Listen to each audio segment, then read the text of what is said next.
ഇന്നത്തെ നമ്മുടെ video Malappuram സ്റ്റൈലിലുള്ളൊരു beef വരട്ടിയതാണ്. നമ്മുടെ മലപ്പുറം ഭാഗത്തൊക്കെ സ്ഥിരമായിട്ട് കോമൺ ആയിട്ട് എല്ലായിടത്തും ഉള്ള ഒരു ഐറ്റമാണ് മോര് കാച്ചിയതും ബീഫ് വരട്ടിയതും. അപ്പോൾ മോര് കാച്ചിയതിൻ്റെ റെസിപ്പി ഞാൻ ഇതിൽ കാണിക്കുന്നില്ല.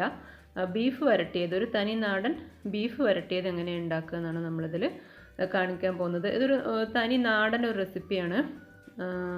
എല്ലാവർക്കും, മിക്ക ആൾക്കാർക്കും ഇഷ്ടമുള്ളത് തന്നെയാണ്. അപ്പോൾ ഇതെങ്ങനെയാണ് ഉണ്ടാക്കുക എന്നാണ് നമ്മളിന്ന് നോക്കാൻ പോണത്. എല്ലാവർക്കും തന്നെ ഈസി ആയിട്ട് ട്രൈ ചെയ്യാൻ പറ്റുന്ന ഒരു റെസിപ്പിയാണ്. അത്രയും സിമ്പിൾ റെസിപ്പിയാണ് കേട്ടോ. അപ്പോൾ അതിന് വേണ്ടിയിട്ട് ഞാനൊരു കുക്കർ വെച്ചിട്ടുണ്ട്. അതിലേക്ക് 1/2 കിലോ ബീഫാണ് ഇട്ട് കൊടുക്കുന്നത്. നന്നായിട്ട് കഴുകി വൃത്തിയാക്കി തീരെ ചെറിയ കഷ്ണങ്ങളായിട്ടാണ് കട്ട് ചെയ്തിട്ടുള്ളത്. അതിലേക്ക് 1 ടേബിൾ സ്പൂൺ മുളക് പൊടി ഇട്ട് കൊടുത്തിട്ടുണ്ട്. ടീസ്പൂൺ അല്ല, ടേബിൾ സ്പൂൺ ആണ്. 1/4 ടേബിൾ സ്പൂൺ മഞ്ഞൾപ്പൊടി ഇട്ട് കൊടുക്കുന്നുണ്ട്. 2 ടേബിൾ സ്പൂൺ മല്ലിപ്പൊടി ഇട്ട് കൊടുക്കുന്നുണ്ട്. 1/2 ടേബിൾ സ്പൂൺ കുരുമുളക് പൊടി,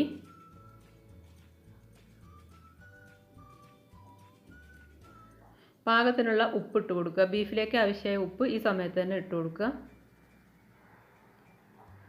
1 തണ്ട് കറിവേപ്പില ഇട്ട് കൊടുക്കുന്നുണ്ട്. കറിവേപ്പിലയൊക്കെ കുറച്ച് കൂടുതൽ ഇട്ടാലും കുഴപ്പമൊന്നുമില്ല. പിന്നെ നമ്മൾ 1 ടേബിൾ സ്പൂൺ വെളിച്ചെണ്ണ ഒഴിച്ചു കൊടുക്കുന്നുണ്ട്. വെളിച്ചെണ്ണ തന്നെ ഒഴിക്കാൻ നോക്കുക.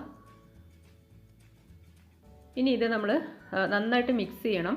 അതിന് മുമ്പായിട്ട് ഇഞ്ചി വെളുത്തുള്ളി 1 ടേബിൾ സ്പൂൺ തന്നെയാണ് കേട്ടോ. ഇഞ്ചി വെളുത്തുള്ളി വേണമെന്നുണ്ടെങ്കിൽ പച്ചമുളകും കൂടി ആ കൂട്ടത്തിൽ ചതക്കാം.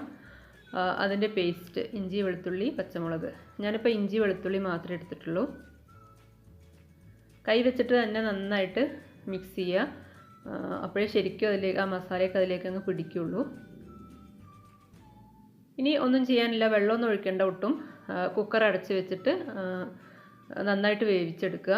ഓരോ കുക്കറിനും ഓരോ ബീഫിനും ഓരോ ഇതായിരിക്കും, വേവായിരിക്കും. അപ്പോൾ അതവിടെ മാറ്റി വയ്ക്കുക, വേവട്ടെ. ആ സമയം കൊണ്ട് നമ്മളൊരു പാൻ അടുപ്പത്ത് വെച്ചിട്ടുണ്ട്. അതിലേക്ക് 2 ടേബിൾ സ്പൂൺ വെളിച്ചെണ്ണ ഒഴിച്ചു.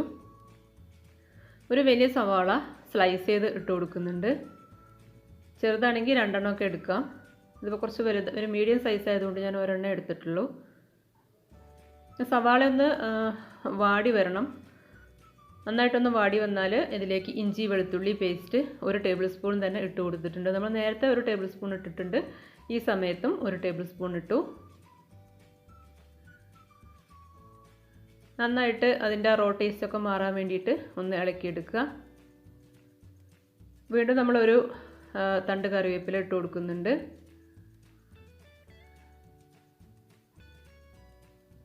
ഇനി ഇതിലേക്ക് ഒരു വലിയ തക്കാളി ചെറുതായിട്ട് അരിഞ്ഞത് ഇട്ട് കൊടുക്കുന്നുണ്ട്.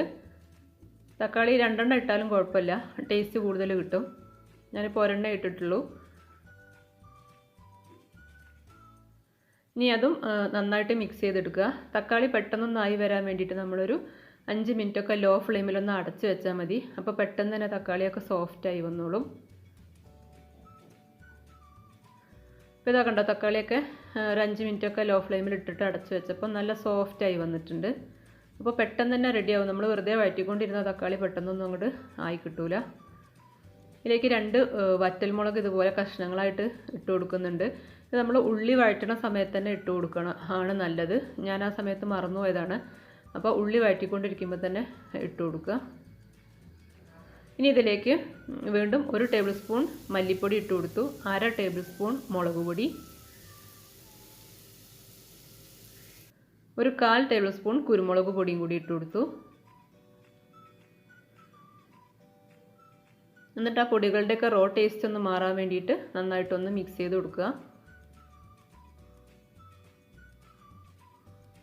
എന്നിട്ട് നമ്മൾ റെഡിയാക്കി വെച്ചിട്ടുള്ള ബീഫ് ഇതിലേക്ക് ഒഴിച്ചു കൊടുക്കുക. അപ്പോൾ നമ്മൾ ഒട്ടും വെള്ളം ഒഴിച്ചിട്ടില്ലായിരുന്നു, പക്ഷേ കുറച്ച് വെള്ളമൊക്കെ അതിലുണ്ടായി വന്നിട്ടുണ്ട്. നമ്മൾ ആ കുക്കറിൽ കുറച്ചൊരു 2 ടേബിൾ സ്പൂൺ വെള്ളം ഒഴിച്ചിട്ട് അതും കൂടി ഇതിലേക്ക് ഒഴിച്ചു കൊടുക്കുന്നുണ്ട്. കുറച്ച് വെള്ളം ഉണ്ടായിക്കോട്ടെ, കുഴപ്പമില്ല.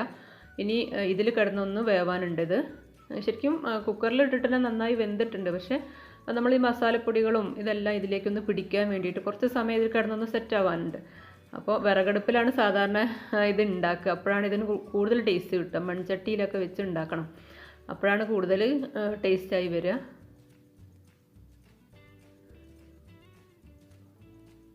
ഇനി ഒന്ന് അടച്ച് വെച്ചിട്ട് ഒരു 2-3 മിനിറ്റ് സമയം ലോ ഫ്ലെയിമിൽ വേവിക്കുക. മസാലകളൊക്കെ അതിലേക്ക് പിടിക്കാൻ വേണ്ടിയിട്ടാണ്. ഇനി നമ്മൾ ഇതിങ്ങനെ ഇളക്കി വരട്ടിയെടുക്കുകയാണ് ചെയ്യുക. ഗ്രേവി എത്ര വേണം എന്നുള്ളത് ഓരോരുത്തരുടെ ഇഷ്ടത്തിനനുസരിച്ച്. ചിലർക്ക് നല്ല ഗ്രേവി ആയിട്ടുള്ളതായിരിക്കും ഇഷ്ടം. ഞാനിപ്പോൾ ഒരുപാട് ഗ്രേവി ടൈപ്പ് ആക്കണില്ല. ഇനി ഒരു 1/2 ടേബിൾ സ്പൂൺ പെരിഞ്ജീരകം പൊടിച്ചത് ഇട്ട് കൊടുത്തിട്ടുണ്ട്. പിന്നെ ഒരു 1/2 ടേബിൾ സ്പൂൺ തന്നെ ഗരം മസാല പൊടിച്ചതും ഇട്ട് കൊടുക്കുന്നുണ്ട്. പിന്നെ ഏറ്റവും അവസാനം ഒരു തണ്ട് കറിവേപ്പില കൂടി ഇട്ട് കൊടുത്തു. ഇനി നന്നായിട്ട് ഇതുപോലെ വഴറ്റിയെടുക്കുക. ഇതിങ്ങനെ വരട്ടി ശരിക്കും ഇരുമ്പിൻ്റെ ചട്ടിയിലോ അല്ലെങ്കിൽ മൺചട്ടിയിലോ ഒക്കെ ആകുമ്പോഴാണ് കൂടുതൽ ടേസ്റ്റ് ഉണ്ടാവുക. അപ്പോൾ നിങ്ങൾ ചെയ്യുമ്പോൾ അങ്ങനെ ചെയ്യാൻ നോക്കുക. അപ്പോൾ ഇതാ കണ്ടോ, ഇങ്ങനെ ഈ ഒരു പരുവത്തിലാണ് ഇപ്പോൾ ഞാൻ ആക്കിയെടുത്തിട്ടുള്ളത്. ഫ്രൈ പോലെ അല്ല, എന്നാൽ ഗ്രേവി അധികം ഇല്ല. ഈ ഒരു പരുവത്തിലാണ് ആക്കിയെടുത്തിട്ടുള്ളത്. അത് ഓരോരുത്തരുടെ ഇഷ്ടത്തിനനുസരിച്ച് ചെയ്യുക. ഇപ്പോൾ ഇത് ഓൾമോസ്റ്റ് റെഡി ആയിട്ടുണ്ട്. നമ്മൾ ഭക്ഷണം കഴിക്കുകയാണ്. അപ്പോൾ വീഡിയോ ഇഷ്ടമായി കഴിഞ്ഞാൽ ചാനലൊന്ന് സബ്സ്ക്രൈബ് ചെയ്യണം, ലൈക്ക് ചെയ്യണം, കമൻറ്റ് ചെയ്യണം. Thank you.